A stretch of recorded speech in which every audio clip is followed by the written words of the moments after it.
முத்துவேலருடைய மகன் கருணாநிதி அப்ப அந்த உருட்டினாரு. இப்ப முத்துவேலர் கருணாநிதியின் மகன் ஸ்டாலின் அவர் இப்ப என்ன உருட்டினாங்க, 2023 பட்ஜெட்லயும் இதுக்கு ஒதுக்கிறோம், 1500 கோடி ரூபாய் ஒதுக்கிறோம், இப்பவும் ஒதுக்குறாங்க.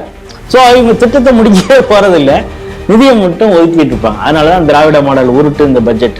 ஹெல்மெட் போடாம ஒரு நாள் போய் பாருங்க, உங்களை 3-4 சந்தில நிக்க வச்சு அங்கங்க ஃபைன் போடுவாங்க. அதுலேயே ஒரு சின்ன கேப்பு மாதிரி போட்டுட்டு போனீங்கன்னா அவங்கள யாரும் விட மாட்டாங்க. ஏன்னா அவங்களுக்கு பின்னால் அதாவது ஒரு தனிநபர் ஹெல்மெட் இல்லாம போறாருங்கிறது இல்லை, இவருக்கு பின்னால் எந்த ஜமாத்து வருமோ, எந்த அடிப்படைவாத இஸ்லாமிய கூட்டம் 100 பேர் 150 பேர் நம்ம போலீஸ் ஸ்டேஷன்ல நிப்பானோ அப்படிங்கிற அச்சத்தோடு அந்த பெயரை வச்சே நம்ம உண்மையா அது யாரு அப்படின்னு சொல்ல முடியல. ஆனா சமீப காலமாகவே இந்த காலிஸ்தானிகளுக்கும் பாகிஸ்தானிய உளவு அமைப்பான ISIக்கும் ஏதோ ஒரு தொடர்பு இருக்கிறது. இந்த கலவரத்தை, இந்த பிரச்சனையை வைத்து வேறு விதமான தங்களுடைய காய் நகர்த்தல்களை ஏதாவது முன்னெடுக்கலாமா அப்படின்னு சொல்லி காலிஸ்தானிகள் இதற்கு பின்னால் பின்புலத்துல இருக்கிறாங்களா? பாகிஸ்தானுக்கு எப்பவுமே இந்த சீக்கிய காலிஸ்தானிகளை வைத்து இந்தியாவில ஏதோ ஒரு மத கலவரத்தை தூண்ட வேண்டும் அப்படின்னு ரொம்ப நாளா வடகிழக்கு மாநிலங்கள்ல இத்தனை நாள் கால் ஊன்ற முடியாத பாஜக இப்பொழுது அங்க பல மாநிலங்கள்ல ஆட்சியில இருக்குது. அதே போல நாளைக்கு சவுத்துல இந்த பூச்சாண்டி பாஜகங்கிற ஒரு பூச்சாண்டியை காட்டி இந்த சிறுபான்மையின மக்களை நம்ம ஏமாத்திக்கிட்டு இருக்கோம் அப்படின்னு நினைக்கக்கூடிய காங்கிரஸும் கம்யூனிஸ்டுகளும் நாளைக்கு இங்கேயும் ஒரு பயங்கரவாத ஆதரவு ஸ்டூடெண்ட் இவங்க நாளைக்கு எப்படி செயல்பட போறாங்கிறதுலாம். அமெரிக்கா எங்களுக்கு இது போன்ற ஸ்டூடெண்ட் தேவையில்லைன்னு அனுப்பிச்சுட்டாங்க, நம்ம அவங்களே என்ன செய்ய போறோம் ஒருவேளை இங்க வந்தா அப்படிங்கிறதும் ஒரு கேள்விக்குறி இருக்கிறது.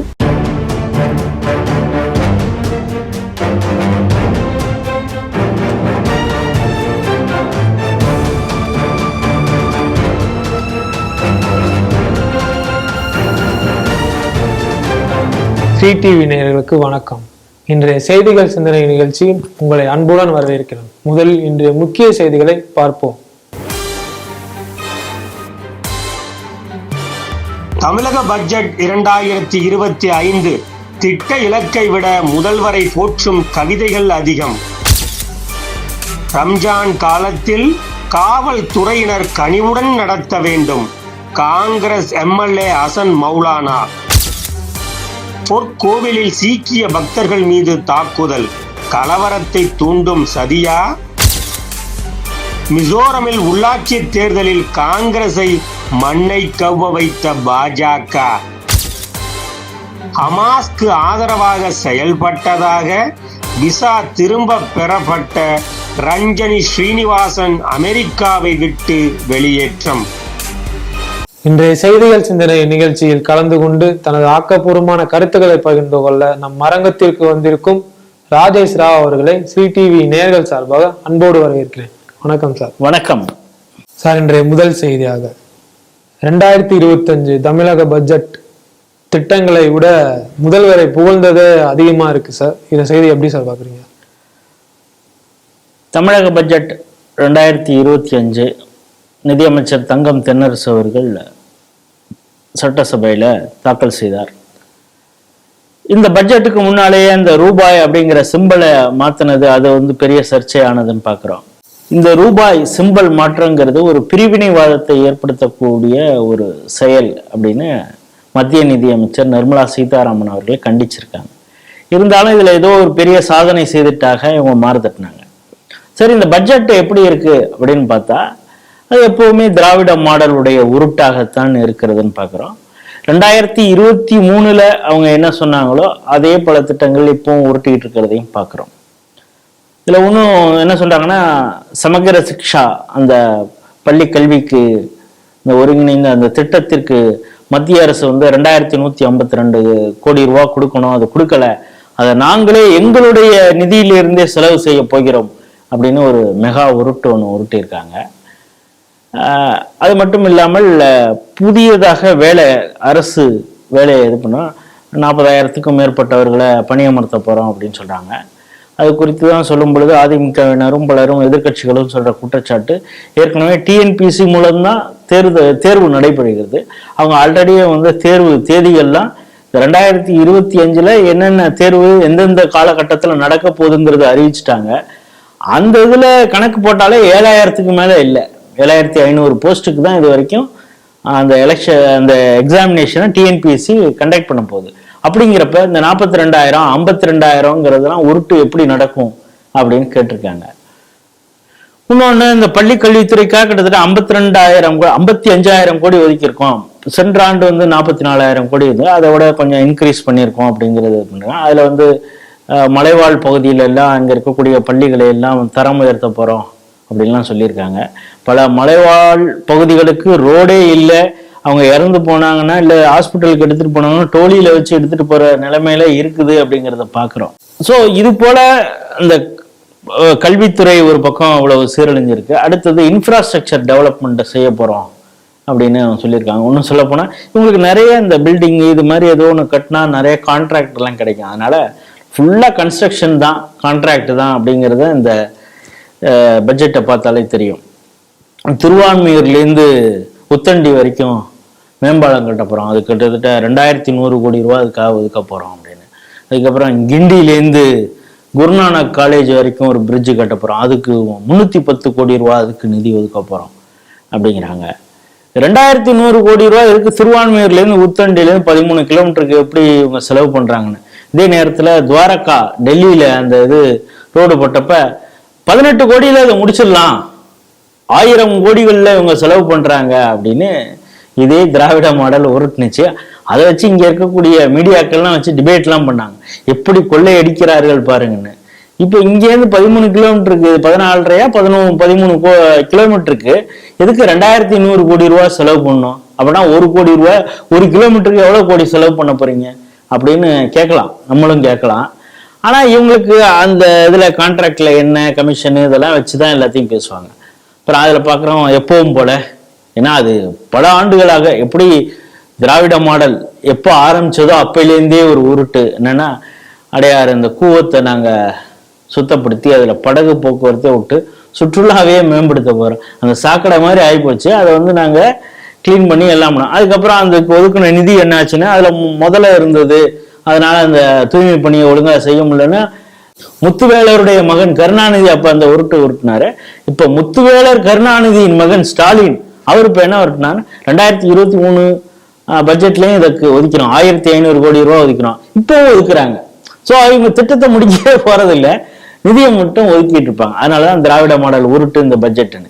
இதுல இன்னும் ஒரு சிறப்பான விஷயம் என்னன்னா, இந்த திராவிட மாடல்ல இருக்கக்கூடிய அரசியல் தலைவர்கள் எல்லாம் மத்திய அரசை குற்றம் சாட்டுறாங்க. என்னன்னா, நிதி கொடுக்கறதுல, குறிப்பாக இந்த பள்ளி கல்வித்துறையில இந்த பிஎம்ஸ்டி வச்சு அதுக்கு முன்னால ஜிஎஸ்டியிலே இங்கேருந்து கோடிக்கணக்கான ரூபாய் உங்களுக்கு வரியா கிடைக்குது, எங்களுக்கு குறைவா கொடுக்குறீங்க அப்படின்னு பல உருட்டல்கள் அப்பையிலேருந்து உருட்டிட்டு இருந்தாங்க.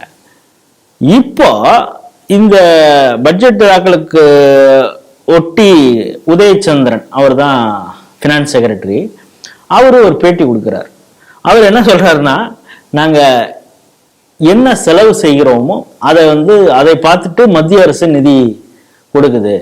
இப்போ எங்களுக்கு பள்ளி கல்வித்துறைக்கு 2152 கோடி வரணும், அதுக்கப்புறம் ஜல்ஜீவனுக்கு திட்டத்திற்கு இன்னும் நிதி வரல, அது வரணும். ஏற்கனவே நாங்க செலவு செய்ததற்கு முதல் தவணை விட்டது, நாங்க செலவு செய்ய மத்திய அரசு கொடுக்கிறது, இந்த வழிமுறை சரிதான் அப்படிங்கிறாரு.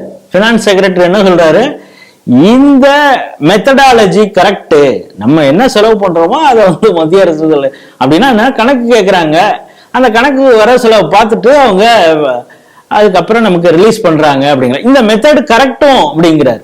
ஆகவே அதிகாரிகள் ரொம்ப கவனமாக ஸ்டேட்மெண்ட் கொடுக்குறாங்க. ஆனா ஆளும் அதிகார மட்டத்தில் இருக்கக்கூடிய அரசியல் தலைவர்கள் மத்திய அரசு ஓரங்கனை செய்தது, தமிழர்கள் என்றால் கிள்ளுக்கிறையா, தமிழர்களுக்கு நிதி கொடுக்காமல் கழுத்தை நெரிக்கிறார்கள், வரி கொடுக்க முடியாது என்று சொல்ல ஒரு நொடி போதும் அப்படின்லாம் குச்சமே இல்லாமல் முதல்வர் ஸ்டாலின் ஒரு உருட்டுறாரு. ஆனா பினான்சியல் செக்ரட்டரி எப்படி ரொம்ப தெளிவாக அவர் பேசுறாரு அப்படின்னா, நம்ம இதுல சிக்கிக்க கூடாது அப்படிங்கிற எச்சரிக்கை உணர்வா அப்படிங்கிறத நம்ம புரிஞ்சுக்கணும். இது ஒரு பக்கம். அதுக்கப்புறம் தொடர்ச்சியாக நாங்க எம்எஸ்எம்இக்கு இவ்வளவு இது பண்றோம். அதுக்கப்புறம் சென்னையை ஒட்டி ஒரு 2000 கோடி ரூபாய் மதிப்புல வந்து புதிய நகரத்தை உருவாக்க போறோம். ஏற்கனவே இவங்களுக்கு வேண்டப்பட்டவர்கள் அந்த ரியல் எஸ்டேட்ல இருக்கிறவங்க பெரிய அளவில் இடத்த வாங்கி போட்டிருக்காங்களா என்னன்னு நமக்கு தெரியல. ஏற்கனவே ரொம்ப நாளே ஒரு டவுட் இருக்கு, மகாபலிபுரம் பக்கத்துல இவங்க வந்து செக்ரட்டரியேட்டை எடுத்துட்டு போயிடுவாங்களா அப்படிங்கிற ஒரு டவுட் எல்லாம் அப்பொழுதே கிரியேட் பண்ணாங்க. இப்பொழுது திரும்ப திரும்ப ஒரு மிகப்பெரிய ஒரு புறநகர்ல மிகப்பெரிய சிட்டியை நாங்க உருவாக்க போறோம் அப்படின்னு சொல்லும் பொழுது இந்த ஐயப்பாடு நமக்கு அதிகமாக ஆகிறது அப்படிங்கிறத பார்க்குறோம். பல இடங்கள்ல புதிய நூலகங்களை உருவாக்க போறோம். 1 லட்சத்துக்கும் மேலப்பட்ட புத்தகங்கள் அங்க இருக்கு. அந்த புத்தகங்கள்லாம் என்ன புத்தகங்கள் இருக்குன்னு நமக்கு தெரியும். கருணாநிதியுடைய குரலோவியமும் அவர் எழுதின புத்தகங்களும் கனிமொழி எழுதிய கவிதைகளும் இருக்க போது, திராவிட மாடல் உருட்டுகளை ஓஹோன்னு சொல்றது மாதிரியான புத்தகங்கள் இருக்க போகுது அப்படிங்கிறது தான் நமக்கு தெரியும். அதனால மக்களுக்கு என்ன பயன் அப்படிங்கிறது போப்பா. ஆனாலும் பல புத்தகங்களை அவங்க வாங்குவாங்க. அது சாதாரண ஆட்களுடைய புத்தகங்களை கூட வாங்கி மக்களுக்கு அறிவு போட்டுவது மாதிரி இருந்தா பரவாயில்ல. அதுலயும் ஏதாவது கமிஷன் அடிக்க போறாங்களா அப்படிங்கிறது நமக்கு தெரியல. இனியே அதுல வந்து ஒரு கன்ஸ்ட்ரக்ஷன் ஒன்று இருக்கு. புதிய நூலகங்களை கட்ட போறோம்னாலே பில்டிங்கு, அதுக்கு கான்ட்ராக்ட் அப்படிங்கிறதெல்லாம் பாக்குறோம். அந்த நூலகங்களை கட்டி வேற யாரும் நல்லவங்க பேர்லாம் யாரும் வைக்க போறதில்ல. மீண்டும் அதுக்கு கருணாநிதி நூலகம் தான் இவங்க பேர் வைக்க போறாங்க. அதனால மக்களுக்கு என்ன பயனாக போகுதுங்கிறது தெரியல. ஆகவே எல்லாருக்கும் எல்லாம் அப்படின்னு ஒரு உருட்டி ஒரு பட்ஜெட்டை தாக்கல் பண்ணியிருக்காங்க. இதுல எல்லாம் ஒரு இவங்களுடைய வாக்குறுதிகள், தேர்தல் வாக்குறுதிகளா சொன்னதை கூட இவங்க நிறைவேற்ற முடியாத ஒரு சூழல்ல இருக்கா. அதனாலதான் ஜாக்டோஜியை வந்து எதிர்க்கிறாங்க. எங்களுக்கு என்ன அவங்க தேர்தல் அவங்களுக்காக நாங்க கட்சி வேலையை பார்த்தோம், ஆனா எங்களுக்கு எந்த வேலையும் செய்து கொடுக்கல, நாங்க அடுத்தது போராட போறோம் அப்படின்னு தொடங்கி இருக்கிறாங்க. தொழில்துறையினர் ஒரு சிலர் வந்து இதை ஆதரவாக சொல்லியிருக்காங்க. போகதான் தெரியும். மின்சார கட்டணம் மாசம் இனிமே ரீடிங் இருக்குன்னாங்க. இதுல அதுக்கான பட்ஜெட்ல அது சம்பந்தமாக எதுவுமே இவங்க பேசலை அப்படிங்கிறது பார்க்குறோம். கேஸ் சிலிண்டர் 100 ரூபா குறைப்போம் அப்படின்னு சொன்னாங்க. அது இது வரைக்கும் குறைஞ்சபாடு தெரியல. இது மேல அவங்க தேர்தல் வாக்குறுதியில சொன்ன பல விஷயங்கள் அவங்க செய்யலை அப்படிங்கிறதையும் தாண்டி இப்பொழுது கடன் கிட்டத்தட்ட ஒரு 10 லட்சம் கோடி அந்த அளவுக்கு வந்துருச்சு அப்படிங்கிறத பார்க்குறோம். இவங்க வந்து திராவிட மாடல் தான் உலகத்திலேயே சிறந்தது அப்படின்னு சொல்லும் பொழுது இந்த குஜராத் மாடலை கம்பேர் பண்றப்ப தமிழகம் எந்த அளவுக்கு கடன் அதிகமாகி இருக்கிறது அப்படிங்கிறது. அதுல வேற இவங்க என்ன உருட்டுறோம், சென்ற இதை விட 3000 கோடி கம்மியாக கடன் வாங்கியிருக்கிறோம் அப்படின்லாம் ஒரு தனியான ஒரு உருட்டு. நீங்க கேள்வியிலே கேட்டது மாதிரி ஒரு திட்டம், இப்ப நான் சொன்னேன்ல, இந்த அடையாறு ரிவரை கிளீன் பண்ணி 1500 கோடி ரூபா செலவு பண்ண போறீங்க. இது எப்போ வந்து பயன்பாட்டுக்கு வரும் சரி பண்ணி அப்படிங்கிற ஒரு திட்ட இலக்கெல்லாம் கிடையாது. இப்ப நர்மதா குஜராத்ல மோடி ஒரு திட்டத்தை கொண்டு வந்து அது எப்படி சொன்னா அது ஒரு பார்க் மாதிரி சொல்லி அது ஒரு டூரிசம் ஸ்பாட்டாக மாறிடுச்சுங்கிறதெல்லாம் பாக்குறோம். ஆனா இங்க உங்க தாத்தா காலத்திலேருந்து இந்த உருட்டை தான் உருட்டிட்டு இருக்கீங்க. இது வரைக்கும் அது வந்த பாடு இல்லை. இப்பொழுது உசு வந்துட்டாரு, அந்த அளவுக்கு கூட அவரும் துணை முதல்வர் ஆயிட்டாரு. ஸோ பேராண்டி காலம் வரைக்கும் இவங்களுடைய என்ன சொன்னாங்களோ அது செய்யலை. இப்பொழுதும் அதுக்கு நிதி ஒதுக்குறோம் அப்படின்னு சொல்லியிருக்காங்க. ஆகவே இவங்க சொல்றது ஒண்ணு செய்யறது ஒண்ணு. ஆனா எல்லாருக்கும் எல்லாம் அப்படிங்கிற உருட்டு இருக்காங்க. கடன்கள் அதிகமாக வாங்க போறாங்க அப்படின்னு. இதை விட என்னன்னா இந்த பட்ஜெட்ல பெரிய விஷயங்கள்லாம் அதுல பேச போறாங்க, மக்கள் இதை பத்தியே தான் பேச போறாங்க அப்படின்னு நினைச்சுக்கிட்டு இப்போ உங்களுக்கு பாத்தீங்கன்னா எல்லாருடைய மொபைல்லையும் கூட மக்கள் அந்த பிரச்சாரம் தகவல் தொடர்பு அவங்க மூலமாக என்னன்னா செய்திகள்லாம் குறுஞ்செய்திகளாக வந்துட்டு இருக்கு. என்னுடைய மொபைலுக்கு கூட வந்துட்டு இருக்கு தமிழக அரசு என்னென்னலாம் நிதி ஒதுக்கி இருக்கு அப்படிங்கிறது. ஸோ அந்த அளவுக்கு விளம்பரத்துக்கு செலவு பண்றதுக்கு தயாரா இருக்காங்க. ஆனால் இவங்க அந்த பேப்பர்ல தான் இருக்குதே தவிர செயல்பாட்டுல பல விஷயங்கள் இல்லை அப்படிங்கிறது தெரியுது. அப்புறம் சயின்ஸ் லேப் 100 கோடி ரூபாய்க்கு மதிப்புல அது பல நகரங்கள்ல கொண்டு வரப்போறோன்றாங்க. அதை விட சிறப்பு, அண்ணா பல்கலைக்கழகத்தை வந்து குளோபல் யூனிவர்சிட்டி அளவுக்கு கொண்டு போறாங்கிறாங்க.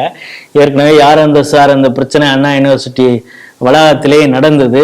400க்கும் மேற்பட்ட சிசிடி கேமராக்கள் இருந்தும் பல கேமராக்கள் வேலை செய்யவில்லை அப்படின்னு சொல்லப்பட்டது. ஆனா இப்ப வந்து குளோபல் யூனிவர்சிட்டியா ஆக்க போறோம், அந்த அளவுக்கு தரம் உயர்த்த போறோம் அப்படின்லாம் சொல்றாங்க.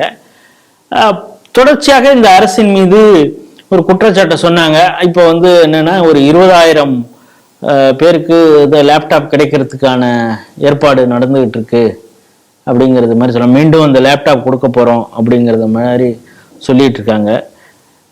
இந்த ஆண்டு 1.05 லட்சம் கோடி அதிகமாக கடன் வாங்கியிருக்கிறார்கள்.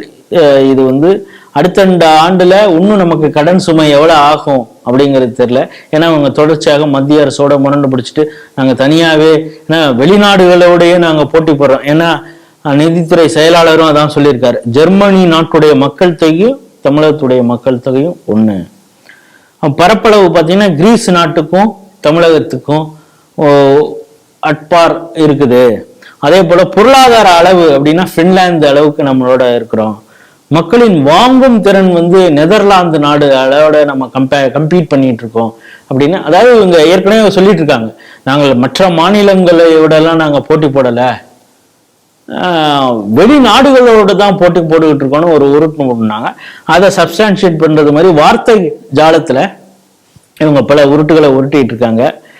ஆகவே இது எப்பொழுதும் போல திராவிட மாடல் உருட்டு பட்ஜெட் தான். இது குறித்து இன்னும் ஒவ்வொரு துறை வாரியாக இவங்க எப்படியெல்லாம் தமிழக மக்களை ஏமாத்துறாங்கன்னு சொல்லிட்டு ஸ்ரீ டிவிலே வரும் நிகழ்ச்சியாக தனியாகவே ஒன்று பண்ணணுங்கிறது நமக்கு ஆசை. அதில் இன்னும் விரிவாக நாம் பேசலாம்.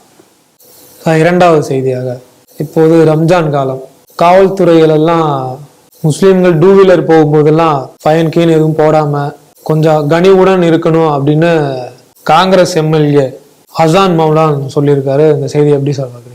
வேளச்சேரி எம்எல்ஏ, காங்கிரஸ் எம்எல்ஏ ஹசன் மௌலானா வேளச்சேரி பகுதியில் இந்த வெள்ளம் வந்த பொழுது நீங்கள் நினைக்கிறது மாதிரிலாம் அவ்வளோ இதெல்லாம் பண்ண முடியாது, பொதுவாக பொறுமையாக தான் கிடைக்கும் இந்த நிவாரண வேலைகள்லாம். அங்கங்கே நீங்கள் வீடு கட்டியிருக்கீங்க, தண்ணி தேங்குது, எப்படி என்ன பண்ண முடியுமோ அவ்வளோதான் பண்ண முடியும்னு அலட்சியமாக பேசினார். ஆனால் அதற்கு பிறகும் அவரை தேர்ந்தெடுத்திருக்காங்க. அந்த மக்களை என்ன சொல்கிறதுன்னு நமக்கு தெரியல. அது ஒரு பக்கம் இருந்தால் கூட இப்போ நீங்கள் சொல்லும் பொழுது ஒரு வார்த்தையை சொன்னீங்க, அதாவது இது ரம்ஜான் காலம், அந்த பாரம்பரிய உடையில இஸ்லாமியர்கள் போவாங்க வருவாங்க. அதாவது அவர் என்ன சொல்றாங்க, குல்லாலாம் போட்டுட்டு போவாங்க, அதுக்காக ஹெல்மெட் போட்டுட்டு போகணுங்கிற அவசியம் இல்லை. நீங்கள் சொல்லக்கூடிய டிராஃபிக் ரூல்ஸை அவங்க ஃபாலோ பண்ண மாட்டாங்க. ஒரு டூ வீலரில் 3 பேர் கூட போவாங்க, 3 பேரும் ஹெல்மெட் இல்லாமல் போவாங்க, வீலிங் விட்டுட்டு போவாங்க, மசூதிக்காக அந்த தொழுகைக்காக போவாங்க, ஒரு நாளைக்கு 5 வேளை போவாங்க, நைட்டெல்லாம் போவாங்க. நைட்டு ரம்ஜான் காலங்கிறதுனால இந்த லேட் நைட்டு போயிட்டு டூ வீலர்லாம் வீலிங்லாம் கூட விடுவாங்க, பைக் ரேஸ் மாதிரி கூட விடுவாங்க. அவங்க மேலே அதெல்லாம் நீங்கள் கரிசனமாக நடந்துக்கிட்டு நான் டிராஃபிக் ரூல்ஸை ஃபாலோ பண்ணலைன்னா அவங்க மீது நடவடிக்கை எடுப்பேன்னு ஸ்ட்ரிக்ட் போலீஸ் ஆஃபீஸர் மாதிரிலாம் நடந்துக்காதீங்க. அவங்கள்ட்ட கனிவா, அப்பா நீ தொப்பி போட்டுக்கியாப்பா, உனக்கு ரூல்ஸே கிடையாதுப்பா, உனக்கு சிக்னலே கிடையாது, நீ எப்படி வேணாலும் போகலாம் அப்படின்னு அவர் சொல்ல வராரு அப்படின்னு நினைக்கிறேன். எப்பவுமே ஒரு செய்தி அதற்குள்ளார இன்பிட்வீன் த லைன்ஸ் இருக்கும். இப்போ நீங்கள் அவர் சொன்ன ரொம்ப கனிவோடு நடந்துக்கங்க அப்படின்னு அவர் போலீஸ்காரர்களை பார்த்து ஒரு கோரிக்கை வச்சிருக்கார், அன்பான வேண்டுகோளை வச்சிருக்கிறார் அப்படிங்கிறது உங்களுக்கு ஒரு ஸ்டேட்மெண்டா தெரியும். அந்த ஸ்டேட்மெண்ட்டுக்குள்ளார அவர் சில விஷயங்களை எல்லாம் ஞாபகப்படுத்துறாரோ அப்படின்னு எனக்கு தோணுது. எனக்கு என்ன வேணாலும் தோணலாம்ல, ஒருத்தருடைய செய்தி எது, அதுல ஒரு மறைமுகமாக சில விஷயங்கள் இருக்குது, அதை நம்ம இப்படியும் கூட புரிஞ்சுக்கலாமே அப்படின்னு தான் நான் நினைக்கிறேன். கோயம்புத்தூர்ல இதே போல டூ வீலர்ல 3 பேர் போனாங்க. யாரு? இந்த இஸ்லாமிய இளைஞர்கள் 3 பேர் போனாங்க. இப்படி ட்ரிபிள்ஸ் எல்லாம் போகக்கூடாது அப்படின்னு சொல்லி டிராஃபிக் ரூல்ஸை ஃபாலோ பண்ணணும்னு சொல்லி அந்த டிராஃபிக் ரூல்ஸை ஃபாலோ பண்றதை கண்காணிப்பதற்காக இருக்கக்கூடிய ஒரு போலீஸ்காரர், அவர் பேர் செல்வராஜன் பேர், அவர் இப்படி எல்லாம் போகக்கூடாது, உங்களை நான் ஃபைன் பண்ணுவேன், இறங்குங்க அப்படின்னு சொல்லி இந்த இதெல்லாம் எழுதும் பொழுது அவரை கத்தியால் குத்தினார்கள். அவர் இறந்து போனார். அதற்கு பிறகு கோயம்புத்தூரில் மிகப்பெரிய கலவரம் நடந்தது. அதற்கு பிறகு பல இடங்களில் குண்டுவெடிப்பு நடந்தது. 54க்கும் மேற்பட்டவர்கள் இறந்து போனார்கள். 250க்கும் மேற்பட்டவர்கள் முடமாகி போனார்கள், பெருங்காயம் அடைந்தார்கள், கண் பார்வை இழந்தார்கள். எப்படி ஒரு போலீஸ்காரர் போக்குவரத்து விதியை ஃபாலோ பண்ணுங்க அப்படின்னு 3 இளைஞர்களுக்கு அறிவுரை சொன்னதுனால அவருடைய உயிர் போய் அதற்கு பிறகு என்னெல்லாம் நடந்ததுன்னு நான் இப்ப உங்கள்ட்ட சொல்லிட்டேன். இப்ப அந்த செய்தியை உள்ளுக்குள்ளார வச்சுக்கிட்டு இப்பொழுதுதான் அவர் ரிக்வஸ்டா சொல்றார், ஒருவேளை நீங்க கனிவு இல்லாமல் டிராபிக் ரூல்ஸை ஃபாலோ பண்ணீங்கன்னா நான் ஒன்றும் சொல்லலைங்க, கொஞ்சம் ஒரு 20 வருஷத்தை பின்னோக்கி பாருங்க, அப்படி ஒண்ணு நடந்திருக்கு அப்படின்னு, அதாவது இப்ப மெயின் ஸ்ட்ரீம் மீடியால சொன்ன சொல்லும் செய்தி சொல்லப்படாத செய்தி அப்படின்லாம் ஒரு உருட்டு விட்டுவாங்க. அவர் சொல்லியிருக்கிறது ரிக்வஸ்டா ரம்ஜான் காலம் அவங்கள வந்து டிஸ்டர்ப் பண்ண, அந்த ரம்ஜான் காலத்துல தான் அவங்களுக்கு ஒன்றும் கோவம்லாம் வரும். அதனால நீ டிராபிக் ரூல்ஸை ஸ்ட்ரிக்டா ஃபாலோ பண்ணணும்னு ஏதாவது நடவடிக்கை எடுத்தா செல்வராஜுக்கு நடந்தது மாதிரி நடந்து விடுமோ அப்படிங்கிற அச்ச உணர்வோட அவரு ரிக்வெஸ்ட் பண்ணியிருக்கார். இப்படியும் எடுத்துக்கலாம்ல அந்த நியூஸை. அவர் இப்படித்தான் சொல்லியிருக்கிறார் அப்படின்னு நான் என்னுடைய பார்வையாக பார்க்கிறேன். சாதாரணமாகவே அவங்க ஹெட்கேப் போட்டு போனா எந்த போலீஸும் பிடிக்கிறது இல்லை. ஏதோ அவர் எதுக்கு ரிக்வெஸ்ட் பண்றாருன்னு தெரியல. இப்ப நானும் நீங்க மொட்டை அடிச்சிருக்கீங்க, இருந்தாலும் நீங்க டூ வீலர்ல போங்க, ஹெல்மெட் போடாம ஒரு நாள் போய் பாருங்க, உங்களை வந்து 3-4 சந்தில நிக்க வச்சு அங்க ஃபைன் போடுவாங்க. அதுலேயே ஒரு சின்ன கேப்பு மாதிரி போட்டுட்டு போனீங்கன்னா அவங்கள யாரும் தொடமாட்டாங்க. ஏன்னா அவங்களுக்கு பின்னால், அதோ அவர் தனிநபர் ஹெல்மெட் இல்லாம போறாருங்கிறது இல்லை, இவருக்கு பின்னால் எந்த ஜமாத் வருமோ, எந்த அடிப்படைவாத இஸ்லாமிய கூட்டம் 100 பேர் 150 பேர் நம்ம போலீஸ் ஸ்டேஷன்ல வந்து நிப்பானோ அப்படிங்கிற அச்சத்தோடு காவல்துறை அவர்கள் மீது நடவடிக்கை எடுப்பதில்லை. அதனால அந்த அசன் மௌலானா ஏன் இந்த ரிக்வெஸ்ட் பண்ணியிருக்காங்க, நீங்க ரிக்வெஸ்ட் பண்ணாலும் பண்ணலனாலும் காவல்துறை இப்படிதான் செயல்படும், அது குறிப்பாக இந்த திராவிட மாடல் காவல்துறை மிக கனிவாகத்தான் நடந்து கொள்ளும் அப்படிங்கிறது தான் இந்த செய்தி. மூன்றாவது செய்தியாக, பொற்கோவிலில் சீக்கியர் பக்தர்கள் மீது தாக்குதல் நடத்தியிருக்காங்க சார். இது கலவரத்தை தூண்டும் சதியா இருக்குமோ அப்படின்னு ஒரு செய்தி ஒண்ணு வந்திருக்கு சார். இந்த செய்தி எப்படி சார் பாக்குறீங்க? குரு ராம்தாஸ் நிவாஸ் அப்படிங்கிற ஒரு மந்திர் இருக்கு அந்த பொற்கோயில் பக்கத்திலே, அதை ஒட்டி அந்த வளாகத்திலே இருக்குது. அங்கதான் நேற்று ஜுல்ஃபான் அப்படிங்கிற ஒரு ஆள் வந்து 2வது மாடியில இருந்திருக்கான், அங்க எங்க சுத்தி இருக்கான், என்ன இது கையில வந்து ராடு வச்சிருந்திருக்கான், எதுக்குடா இங்க இருக்க, இறங்கி வா அப்படின்னு சொல்லும் பொழுது அங்க இருக்கக்கூடிய ஜிவாதார் அப்படிங்கிறாங்க அந்த ஒரு பொறுப்புல இருக்கக்கூடியவர் அந்த சீக்கிரத்துல அவரை வந்து தாக்குறான். அதுக்கப்புறம் பக்தர்கள் 2 பேரை தாக்குறான், கிட்டத்தட்ட 5 பேருக்கு அடி. அதுக்கப்புறம் ஓவர் பவர் பண்ணி அந்த ஆளை பிடிக்கிறாங்க அவனை. அதுக்கப்புறம் தர்மாடி கொடுத்து அவனை வந்து போலீஸில் ஒப்படைக்கிறாங்க. இப்போ 5 பேர்ல 2 பேர் ரொம்ப சீரியஸாக இருக்கிறாங்க, உயிருக்கு உத்தரவாதம், ரொம்ப கிரிட்டிக்கல் ஸ்டேஜில் இருக்கான். தப்பிக்கலாம், ஆண்டவன் புண்ணியத்தில் தப்பிக்கலாம். ஆனால் என்ன ஆக போகுதுன்னு நம்ம பொறுத்து வந்து பார்க்கணும். தொடர்ச்சியாக ஏதோ ஒரு சமுதாயத்தினுடைய விழா நடக்கும் பொழுது இது போன்ற வன்முறை செயல்கள் தொடர்ச்சி வேறு ஒரு கோணத்தில் நடந்து கொண்டிருக்கிறத பார்க்குறோம். நேற்று அதே மாதிரி ஹோலியில் பல இடங்களில் வெஸ்ட் பெங்காலில் இப்படி கிருஷ்ணனுடைய விக்கிரகங்கள்லாம் அடித்து உடைச்சிருக்காங்க. பீகாரில் கலவரம் நடந்திருக்கிறது. மத்திய பிரதேசில் ஒரு சில இடங்களில் பிரச்சனையாக இருக்குது. இதுபோல் இந்துக்கள் விழாக்கள் நடக்கும் பொழுதும், அதாவது முக்கியமான அவங்க பண்டிகையின் போதும் இது போன்ற ஏதோ ஒரு விரும்பத்தகாத சம்பவங்கள் நடந்து கொண்டு இருக்கிறத பார்க்குறோம். இப்போ குறிப்பாக அன்னைக்கு வந்து சீக்கியர்களுக்கான ஒரு புத்தாண்டு, அது அந்த புத்தாண்டை கொண்டாடுறதுக்கு பொற்கோயிலில் உலகெங்கிலும் இருக்கக்கூடிய சீக்கியர்கள் அங்கே வராங்க. அந்த நேரத்துல இது போன்ற செயல் நடக்கும் பொழுது இப்ப அந்த நேரத்துல ஒரு ஸ்டாம்பேடு வரலாம், ஏதோ 4 பேர் அடிக்கிறாங்கன்னா அவங்கவுங்க கலவரத்துக்கு பயந்து ஓடலாம் இல்லையா. அந்த நேரத்துல ஏதாவது ஒரு அசம்பாவிதம் நடக்கலாம்.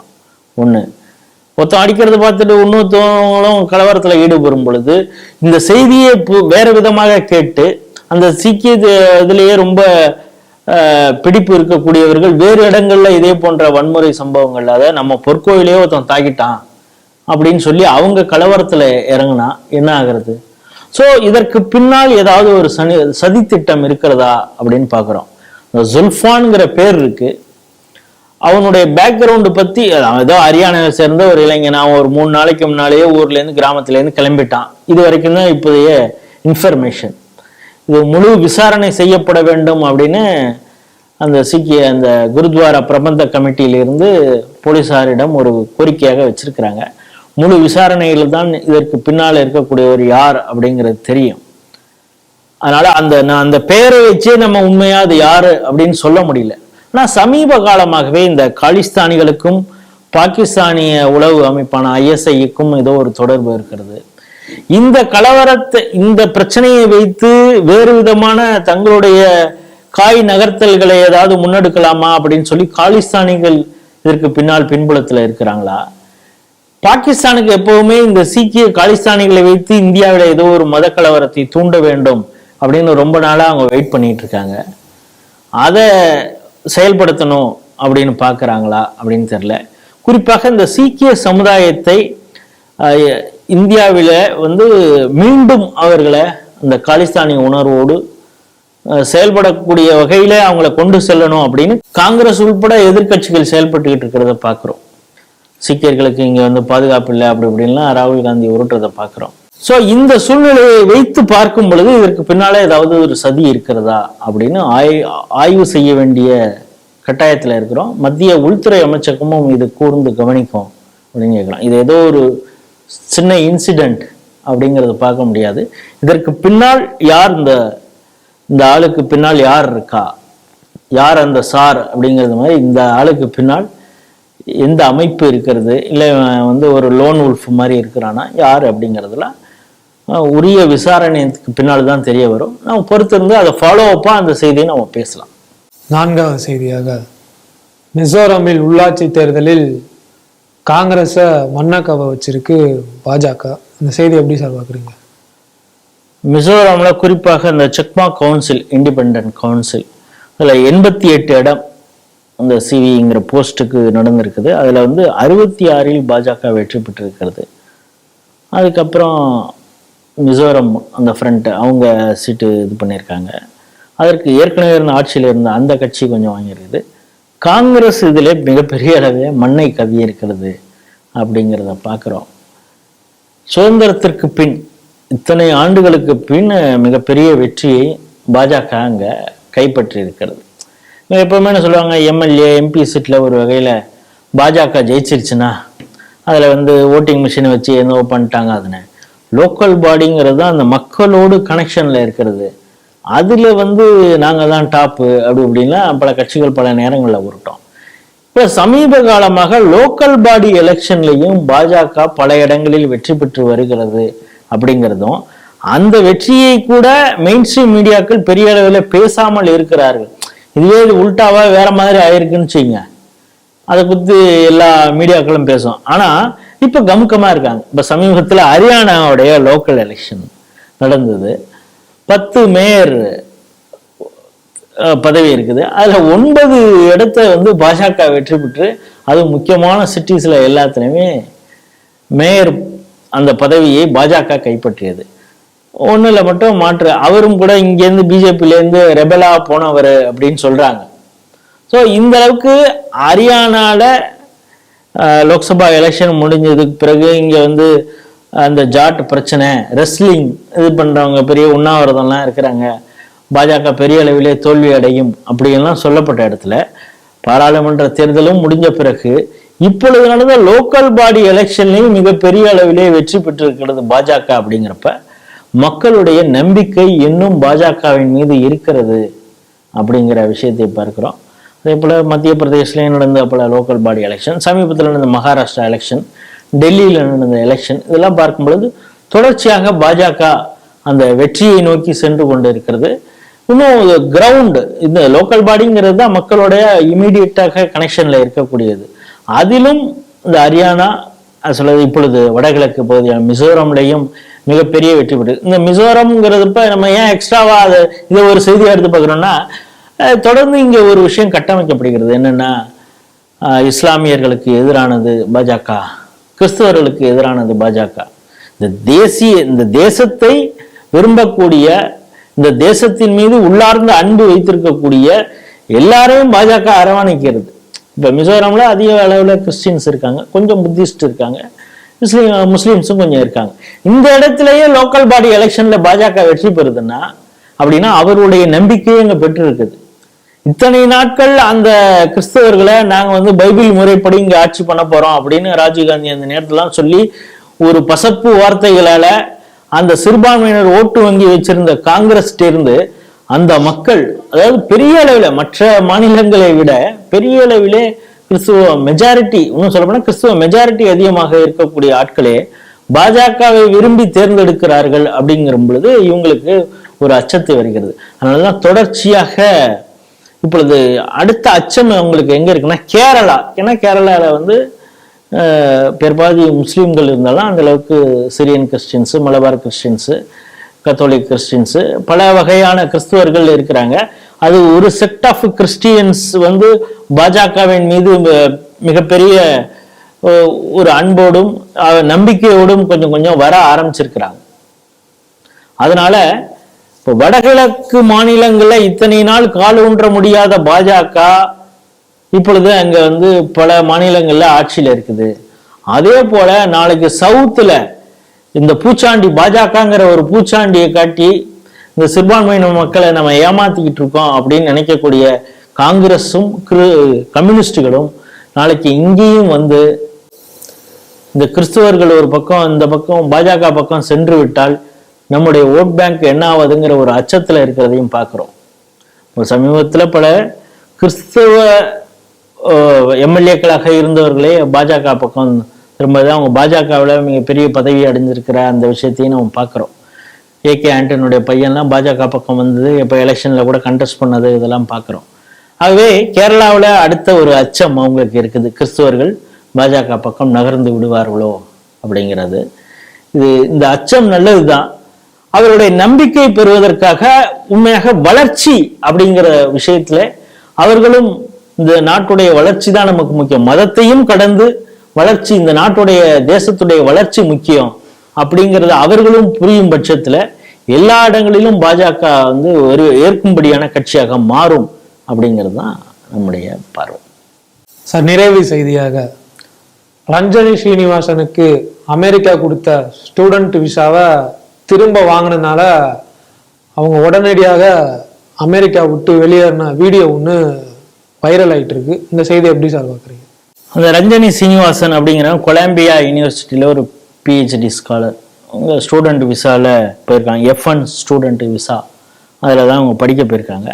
படிக்கிற விஷயத்தை தவிர பாக்கி எல்லா வேலையும் இந்த ரஞ்சனி சீனிவாசன்கிறவங்க செஞ்சுருக்காங்க. என்னென்னா, பாலஸ்தீன ஆதரவு ஒரு பக்கம், பாலஸ்தீன ஆதரவுங்கிறது ஒரு பக்கம் இருந்தால் கூட அதை விட ஹமாஸ் பயங்கரவாத அமைப்புக்கு ஆதரவாக சமூக வலைதளங்களில் போஸ்ட் போடுறது, அவங்களுக்காக போராட்டம் நடத்துறது, அந்த ரேலியை முன்னெடுத்து போகிறது, இது போன்ற பல செயல்பாடுகளை யூனிவர்சிட்டிலையும் மற்ற இடங்கள்லையும் அவங்க பண்ணியிருக்காங்க.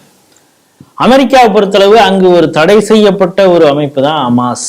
ஏன்னா அது ஒரு பயங்கரவாத செயலில் ஈடுபடுகிறது அப்படிங்கிறதுனால அதற்கு ஆதரவாக, அதுவும் குறிப்பாக ஸ்டூடெண்ட் விசால, அவர் வெளிநாட்டுக்காரர், இந்தியாவை சேர்ந்தவர், வெளிநாட்டுக்காரர், அவர் அங்கே ஒரு பயங்கரவாத அமைப்புக்கு ஆதரவு தருவது அப்படிங்கிறத அமெரிக்க அரசாங்கம் பார்த்துக்கிட்டு சும்மா இருக்க முடியாது. அதனால இந்த நடவடிக்கை எடுத்திருக்காங்க. குறிப்பாக இந்த ட்ரம்ப் அரசாங்கம் வந்ததிலிருந்து இப்போ இந்திய அரசே எடுத்துக்கொண்டால் அமெரிக்காவோடு பல விஷயங்களை பேசிட்டு இருக்கு. குறிப்பாக செக்யூரிட்டி விஷயமா இந்தியாவில் தேடப்படும் காலிஸ்தானி பயங்கரவாதிகள் கூட அமெரிக்காவில் இருந்தாலோ, இல்லை அந்த பயங்கரவாதிகளுக்கு ஆதரவாக செயல்படக்கூடியவர்கள் அமெரிக்காவில் இருந்தாலோ அவங்கெல்லாம் இந்தியாட்ட ஒப்படைக்கணும், சட்ட ரீதியாக நாங்கள் ஏதாவது ஒரு நடவடிக்கை எடுத்தால் அதற்கு ஒத்துழைக்கணும் அப்படிங்கிறது தான் பல விஷயங்களை பேசிட்டு இருக்காங்க. அப்படி இருக்கும் பொழுது அமெரிக்காவிற்கு இந்த ரஞ்சனி ஸ்ரீனிவாசன் போன்றவர்களால் பிரச்சனை வரும் பொழுது அந்த அரசு நடவடிக்கை எடுக்க தான் செய்யும்.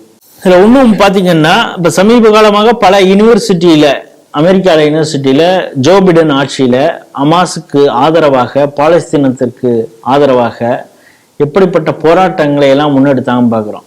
அவங்க போலீஸ் நடவடிக்கையை தடுப்பதற்காக அங்க இருக்கக்கூடிய ஸ்டூடெண்ட்ஸ் எப்படி ஒரு டனல்லையோ ஒரு பங்கர்லையோ போலீஸ் இராணுவம் நடவடிக்கை எடுக்கும் பொழுது அதை தடுப்பதற்காக பயங்கரவாதிகள் எப்படி தடுப்பு வேலையெல்லாம் செய்வாங்க, எப்படி எல்லாம் செக் வைக்க, அவங்க முன்னேறி வரக்கூடாது அப்படிங்கிறதுக்காக எப்படிப்பட்ட தடுப்பு வேலைகள்லாம் செய்வாங்களோ அது போல யூனிவர்சிட்டியில பண்ணி வச்சிருந்தாங்க. பெஞ்ச் அப்படி குறுக்க வைக்கிறது, அவ்வளவு சீக்கிரம் அவங்க உள்ள அந்த கதவை இது பண்ணிட்டு வர முடியாம இருக்கு. அந்த அளவுக்கு இவங்களுக்கு ஒரு ஸ்டூடெண்ட்டுக்கு தெரியுதுன்னா அவனும் வேற எங்கேயோ ஒரு பயங்கரவாத அமைப்புல பயிற்சி பெற்று இருப்பானோ அப்படின்னு தானே அங்க இருக்கக்கூடிய அதிகாரிகளுக்கு தோணும். அதனால இது போன்ற ரேடிகலைஸ் ஆன ஆட்களை எல்லாம் நாட்டை விட்டு வெளியேற்ற வேண்டும் அப்படிங்கிற ஒரு நோக்கத்தோடு தான் இப்ப ட்ரம்ப் அரசாங்கம் செயல்பட்டு இருக்கு. குறிப்பாக இந்த இப்பொழுது FBI டைரக்டராக இந்திய வம்சாவளியை சேர்ந்த காஷ் பட்டேல் தான் இருக்கார். அவர் நேற்று ஒரு அறிக்கையை வாசிக்கிறார். என்னன்னா, இதுவரைக்கும் 300க்கும் மேற்பட்ட வயலண்ட் ஃபெலோன்ஸை நாங்கள் அரெஸ்ட் பண்ணியிருக்கிறோம், நார்கோட்டிக் கேங்ஸை அரெஸ்ட் பண்ணியிருக்கிறோம், அவங்கள்ட்டேருந்து வெப்பன்ஸ், கஞ்சா, அதுக்கப்புறம் சிந்தட்டிக் ட்ரக்ஸ் நிறையா இன்ஜெக்ஷன்ஸு இதையெல்லாம் பெரிய அளவிலே நாங்கள் ரெக்கவர் பண்ணியிருக்கிறோம். இல்லிசிட் வெப்பன்ஸை கைப்பற்றி இருக்கிறோம். அவர்கள் ஒரு நாளும் வந்து அமெரிக்காவில் அவ்வளோ ஈஸியாக இனிமேல் நடமாட முடியாது. தொடர்ச்சியாக நாங்கள் நடவடிக்கை எடுக்கிறோம்.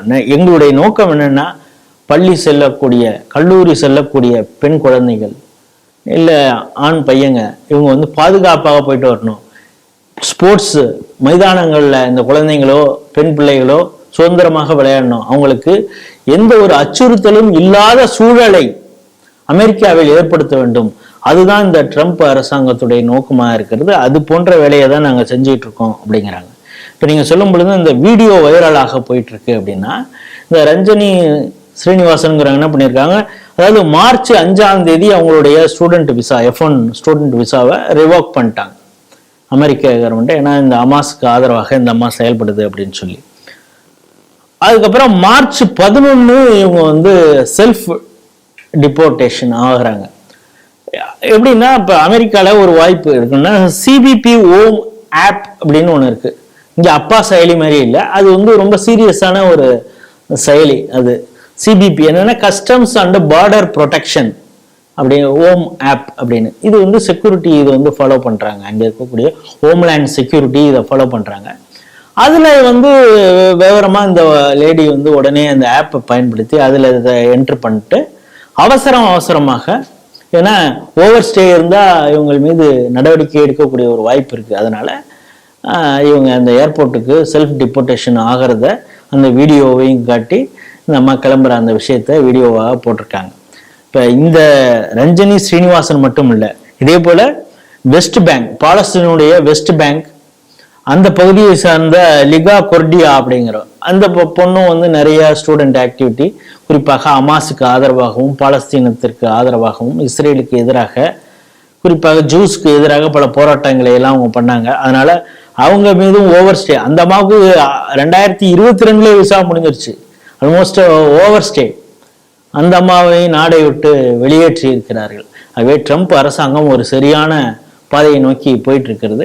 ஃபர்ஸ்ட் அமெரிக்கர்களுக்கு பாதுகாப்பை உறுதி செய்வது அப்படிங்கிறத ஒரு முன்னெடுப்பு எடுத்துக்கிறதுனால இது நாம் பாராட்டியே ஆக வேண்டும் அப்படிங்கிறது தான் நம்முடைய பார்வை. இதோ இந்திய வம்சாவளி அதுக்கு, ஆனால் ரேடிகலைஸ் அந்த அம்மா ஆயிருக்கு அப்படிங்கிறதையும் நம்ம பார்க்கணும். இப்போ இந்தியாவுக்கு வந்த பிறகு அந்த பெண்ணை நம்ம எப்படி டீல் பண்ண போறோம்? ஒருவேளை அவங்க இந்தியாவுக்கு வந்தாங்கன்னா அவர்களை இந்திய அரசாங்கம், இந்திய உள்துறை அமைச்சகம் எப்படி ட்ரீட் பண்ண போகுது? ஏன்னா ஒரு பயங்கரவாத ஆதரவு ஸ்டூடெண்ட் இவங்க நாளைக்கு எப்படி செயல்பட போறாங்கிறதுலாம். அமெரிக்கா எங்களுக்கு இது போன்ற ஸ்டூடெண்ட் தேவையில்லைன்னு அனுப்பிச்சுட்டாங்க, நம்ம அவங்களே என்ன செய்ய போறோம் ஒருவேளை இங்க வந்தா அப்படிங்கிறதும் ஒரு கேள்விக்குறி இருக்கிறது. இந்திய அரசாங்கம் என்ன நடவடிக்கை எடுக்கிறது பொறுத்திருந்து பார்ப்போம். இன்றைய செய்திகள் சிந்தனை நிகழ்ச்சி இத்துடன் நிறைவடைகிறது. வரும் திங்கள் என்று மீண்டும் சந்திப்போம். நன்றி, வணக்கம். ஜெய் ஹிந்த், ஜெய் ஸ்ரீராம்.